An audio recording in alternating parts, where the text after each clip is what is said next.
أهلا وسهلا بكم أيها المتابعون المشاركون أبنائي الطلاب وبناتي الطالبات. سلام الله عليكم ورحمة الله تعالى وبركاته. الحمد لله وحده والصلاة والسلام على من لا نبي بعده وعلى آله وصحبه ومواله. اللهم صل على سيدنا محمد وعلى آل سيدنا محمد. فعلا كم أنا سعيد معكم هذا المساء أن أكون معكم في هذا الصرح العلمي الشامح الفتي الذي نشأ بسكينة وطؤته. قام عليه الرجال عرفوا كيف يخططون وكيف ينجزون هذا المنجز الحضاري الذي نعتبره رافدا مهما لتعليم اللغة العربية لهذا البلد. دعوني في هذه المناسبة أنا أود أن أنتهز هذه الفرصة لأتحدث معكم عن محور أظن هذا المحور لا يقل أهمية من المحاور السابقة، ألا وهي استراتيجية تعليم اللغة العربية للناطقين بغيرها. مفهومها وما أنواعها وما أهدافها وما موقفها أو موقف هذه الاستراتيجية بين المصطلحات الأخرى لدى التربوية. فدعوني في شكل مباشر أن أخطو إلى بعض الشاشة ما يخص الاستراتيجية تعليم اللغة العربية للناطقين بغيرها. مقدمة في استراتيجية تدريس اللغة العربية في مفهوم الاستراتيجية، يعني في معجم ويبستر، أن هذه الاستراتيجية مأخوذة من اللغة اليونانية التي تفيد معنى ستراتس الجيش، وأجو التي تفيد معنى قاد يقود. إذن بشكل ربما خصها على علم قيادة التحركات العسكرية الكبرى. وعمر هملك في نفس القضية أنه يقول أن هذه الكلمة الاستراتيجية تخص في مفهومها الخاص يعني في الميادين العسكرية. ولكن أبنائي الطلاب وأيها المشاهدون والمتابعون، هناك مفهوم قديم ومفهوم جديد لدى الاستراتيجية في أول نشأتها هذه الكلمة إلى عصرنا الحاضر. لقد ارتبط مفهوم الاستراتيجية بالمجال العسكري دون غيره لزمن غير طويل، لأنه أول نشأة هذه الكلمة تستفاد وتستخدم للمجال أو في ميادين العسكرية. لكن بمرور الزمن تحولت مفهوم هذه الاستراتيجية إلى المجالات غير هذه المجالات السابقة، يعني المجالات العسكرية. وإذا نضيف هذه الكلمة الاستراتيجية إلى ما بعدها من الأمور أو من المجالات، فتفيد هذه المعنى تتحول وتتغير إلى المعنى الجديد. مثلا إذا نضيف هذه الكلمة استراتيجية إلى التعليم فنفيد يعني استراتيجية تعليم. فإذا نفيد هذه الاستراتيجية إلى مجال الاقتصاد فنقول يعني استراتيجية الاقتصاد والسياسة وما غيرها. هذه في مفهومها الخاص يعني في الاستراتيجية في ميادين التربوية. لكن تحولت هذه المعاني إلى مجالات عديدة حتى تكتسب مفهوما جديدا لا خاصا يعني تفيد معنى عام.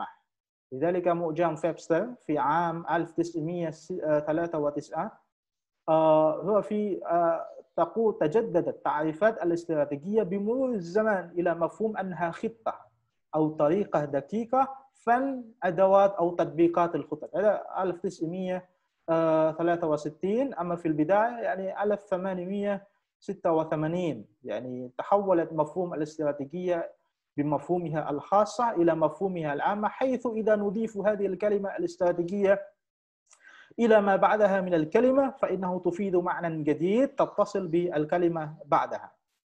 وإذا نضيف هذه الكلمة بعلوم اللغة فنجد مفهوم الاستراتيجية في مجال التربية بأنها الإجراءات المستخدمة في التعلم والتفكير ونحو ذلك التي تخدم طريقة الوصول للهدف. نعم. Dalam kamus Oxford, pengertian strategi dalam pemerolehan bahasa adalah adaat khassah yaqumu bihal muta'allim liyaj'al amaliyat at-ta'allum ashal wa asra wa akthar imta'an wa akthar dhatiyat at-tawajjuh wa akthar fa'iliyah wa akthar qabiliyah ala an tutabbaq fi al-mawaqif al-jadida fi Hani Ismail وما هذا واضح نفس القضية مع أكسفورد في معجم أكسفورد. بعد أن تم الحديث عن الاستراتيجية باللغة العربية فدعوني أن أوضح لكم باللغة الإندونيسية. Dalam kitabnya Rakaconi, strategi adalah prosedur instruksional yaitu pola umum atau karakteristik abstrak dari penerapan perbuatan murid dan guru dalam perwujudan kegiatan belajar mengajar. Ya. Menurut Karina, strategi adalah strategi instruksi. sama dengan rencana menyeluruh yang tentunya lebih besar daripada lebih mencakup segalanya daripada metode yang kita pelajari beberapa hari yang lalu. Selanjutnya, Bruce Joyce, dia dalam bukunya yaitu Model of Teaching, dia mengatakan strategi ini sebenarnya model atau namudaj at-ta'lim. Kalau IFOR bahwasanya strategi itu berisi instruksi-instruksi apa yang akan dilakukan oleh seorang guru untuk memberikan sentuhan kepada peserta didiknya tersebut. أهمية استراتيجية التعليم لماذا لا نكتفي بطريقة التعليم وإنما نحتاج مجال أخرى ألا وهي استراتيجية التعليم والتعلم لأن هذه الاستراتيجية له أهميتها وخصائصها ومميزاتها قلما توجد في غيرها ولعل أهمها هذه الاستراتيجية يعني استراتيجية sebagai pedoman ya. Karena kalau kita mengajar tanpa strategi yang tepat kita nggak akan sampai kepada tujuannya. Maka strategi di sini sifatnya sebagai pedoman yang dipegang oleh seorang guru untuk menyampaikan materi kepada peserta didik. Ya. Ahamiyat strategi tanya yakni sebagai mengembangkan kurikulum yang sedang berlaku. Jika kita pakai kurikulum A, strateginya A, tentu strategi selalu mengikuti pada kurikulumnya. Perincian materi, materi yang pertama adalah syamilah. Karena kita rincikan dengan strategi, maka materi itu akan detail, ya. Perbaikan dalam pengajaran tentu sudah tidak dilakukan lagi, ya. Muhtawa strategi ta'lim wa ta'allum. Famada lada al-strategi hadhihi? Apa yang sebenarnya unsur yang mencakup di dalam tubuh strategi ini? Yang pertama adalah instruksional, al-muasyarat atau kepengajaran atau instruksional. Nah, الإرشادات ماذا ينبغي أن يسير عليه المعلم في عملية تعليم أو في مسيرة تعليم ثم في الإدارة كيف ندير الفصل الدراسي ليلقي هذه المواد الدراسية إلى أذهان التلاميذ dan lain sebagainya. Jadi ada dua unsur pokok dalam strategi tersebut. Yang pertama adalah unsur instruksional dan yang kedua adalah unsur manajerial itu sendiri. Mustalahat نأتي بشكل مباشر إلى مصطلحات تصل بعملية التعليم. نحن نجد دائما كلمة نموذج التعليم, model pembelajaran. Ada model pembelajaran aktif, model pembelajaran inquiry dan lain sebagainya. Tentu dalam model pembelajaran ini mencakup beberapa unsur. Baru sah نحن نصح أن نقول أن هذه نموذج التعليمي إن تتوفر فيها هذه العناصر. أولا يعني مدخل, approach atau pendekatan, ya. Sanian strategiya. Jadi untuk melaksanakan, merepresentasikan pendekatan itu butuh strategi. Bagaimana strategi untuk mencapai tujuan yang telah dilakukan pendekatan dalam tahap madkhal ini. Nah, strategi itu sifatnya global. Ya. Masih berinci instruksional dan manajerial. Baru terjun di dalam kelasnya, itu kita pakai metode. Jadi bagaimana kita menyampaikan metode A, mata pelajaran A, dengan metode ini, dan itulah yang dipakai secara langsung oleh seorang guru. Nah, untuk menyampaikan secara lebih spesifik, nah, sama-sama metodenya, tapi kenapa guru yang satu berbeda dengan guru yang lain? Itu namanya uslub, teknik atau taktik dalam pembelajaran bahasa Arab. Nah, jika berkumpul 4 unsur ini, baru dinamakan sesuatu itu menjadi sebuah model pembelajaran. Ya. Mustalahat tattasil bi amaliyati ta'lim, di antara kata yang istilah-istilah yang tidak lepas dari tarbiyah dan ta'lim, al-madkhal. Al-madkhal yakni menurut Tu'aimah dia adalah gambaran tentang atau cara pandang terhadap sebuah bahasa atau filsafat belajar atau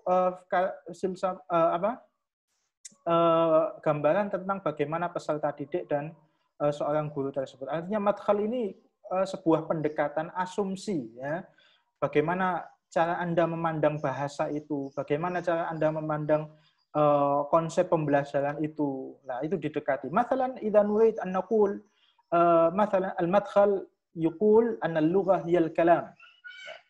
Ketika dia mengatakan melakukan pendekatan atau berasumsi bahwasanya bahasa adalah kalam, speaking, maka strategi apa yang dipakai untuk mengajarkan bahasa itu? Metode apa dan teknik apa? Idza naqul mathalan al-lughah hiya suluk. bahasa adalah tingkah laku atau kebiasaan dan lain sebagainya. Itu seperti apa? Strategi, metode, dan tekniknya. Mathalan idza naqul anna al-lugha hiya rumuz, bahwa bahasa itu adalah kode. Maka mungkin nanti kita temukan bahwasannya metodenya yang pas adalah metode qawaid wa tarjamah, karena dia menerjemahkan sebuah kode interbahasa antara bahasa satu dengan bahasa yang lain. Amma binisbah li al-istrategiyyah hiya dzuruf alladhi wada'aha al-mudarris amdan mithla turki tadris wal marafiq wal mawad at-ta'limiyah wal wasail hatta yash'ur ad-daris bisuhula fi tahqiq al-ahdaf at-ta'limiyah al-muhaddada. Jadi madkhal itu melahirkan sebuah strategi untuk mensukseskan pendekatan tersebut. Dalam menerapkan model pembelajaran dibutuhkan strategi. Dari strategi inilah lahir dari beberapa metode. Dari metode itulah lahir beberapa teknik. Jadi at-tadarruj, yani hunaka ma yusamma bi at-tadarruj, nizam at-tadarruj ya. Sedangkan thariqah yaitu kegiatannya di kelas itu loh namanya thariqah. Amaliyah allati yusilu biha al-mudarris al-ma'lumat ila talabah. Kalau sudah di kelas ya mengajarkan materi A kepada siswa, lah itu namanya thariqah. Dan sentuhan yang diberikan guru terhadap metode tersebut kepada si peserta didik tentu berbeda antara guru satu dengan yang lain. Nah, itu namanya uslub. Hiyal kaifiyah, tata cara. Yatanawal bihal mudarris athna'a qiyamihi bi ta'maliyati tadris aw huwal uslub alladhi yatba'ul mudarris fi tanfihi tariqati tadris bi suratin tumayyizu an ghairihi minal muallimin. Jadi tentu beda antara guru satu yang lain. Tentu ini sama-sama ngajar mathalan yani al-lugha al-arabiyyah atau fi al-istima' fi maharat al-istima' lakin yu'allim hadhi al-mudarris hadha al-muallim bi uslub kita wa mudarris akhar bi uslub kita. Dan tentu perbedaan itu meskipun metodenya sama, misalnya as-sam'iyyah, syafawiyah, tapi sentuhannya yang diberikan modelnya itu berbeda dengan guru yang lain. Itu namanya uslub. So, ini lebih jelasnya بعد أن نوضح لكم باللغة العربية فهذه نأتي بمفهوم بسيط باللغة الإندونيسية. Jadi ini istilahnya approach itu dikaitkan dengan ada seorang pakar yang mengatakan bahwasanya dalam Richard ya dalam kamusnya itu bahasa ini lebih spesifiknya seperti ini untuk cara kita lebih tepat membedakan apa itu metode, apa itu teknik, apa itu pendekatan seperti ini. Pengajaran bahasa sering diberikan dalam 3 aspek. Teori yang berbeda tentang hakikat bahasa dan cara mengajarkan bahasa namanya pendekatan. Ya. Menyiratkan cara yang berbeda dalam mengajarkan. Cara menyampaikan materi itulah namanya metode. Dan metode yang berbeda itu memanfaatkan aktivitas kelas yang berbeda lah. Aktivitasnya itu yang berbeda itu antara guru satu dengan yang lain itu namanya teknik ya. Sekarang kita nahtu ila mauqif al-istrategi. Sebenarnya strategi itu di mana sih posisinya? Nah, mari kita lihat seksama model pembelajaran ini. Dari ketika 4 unsur ini sudah berkumpul, maka tercipta sebuah model pembelajaran. Misalnya kita menggunakan pendekatan al-murakkaz ala at-tullab, al-murakkaz ala tartakis ala talaba, misalnya pendekatannya berpusat pada guru atau melakukan pendekatan berpusat pada siswa. Strateginya discovery learning atau individual learning atau group learning itu strateginya ya, secara detail tentunya. Dalam strategi ini dibahas beberapa metode di dalamnya. Jika kita pakai exposition, maka metode pembelajarannya apa? Ceramah lah. Metode itu yang langsung digunakan di kelasnya itu, ya. Demonstrasi, ada yang presentasi, ada yang penugasan itu dan lain sebagainya, ya. Sedangkan teknik atau taktik itu lebih spesifik dan individual berbeda antara mudarris wahid wa al-mudarris akhar. Mauqif al-istrategiyah rubbama hadha yakunul akhir. Teknik merupakan kelanjutan daripada metode dan arahnya harus sesuai dengan pendekatan serta langkahnya tidak keluar dari rancangan strategis yang sudah digariskan. Ya. Jadi strategi itu belum yang diaplikasikan di kelas itu, tapi masih rancangan harus apa yang kita lakukan supaya mencapai tujuan itu. Jadi intinya keempat istilah itu berbeda. tapi satu dan lainnya tidak dapat dipisahkan dan saling melengkapi. ربما هذا ما يمكن أن أوضح لكم بعض النموذج التعليمي. فأخيرا أشكركم على حسن الإنصات والمتابعة مع تمنياتي للجميع بالتوفيق والسداد ودمتم بخير إن شاء الله. السلام عليكم ورحمة الله تعالى وبركاته.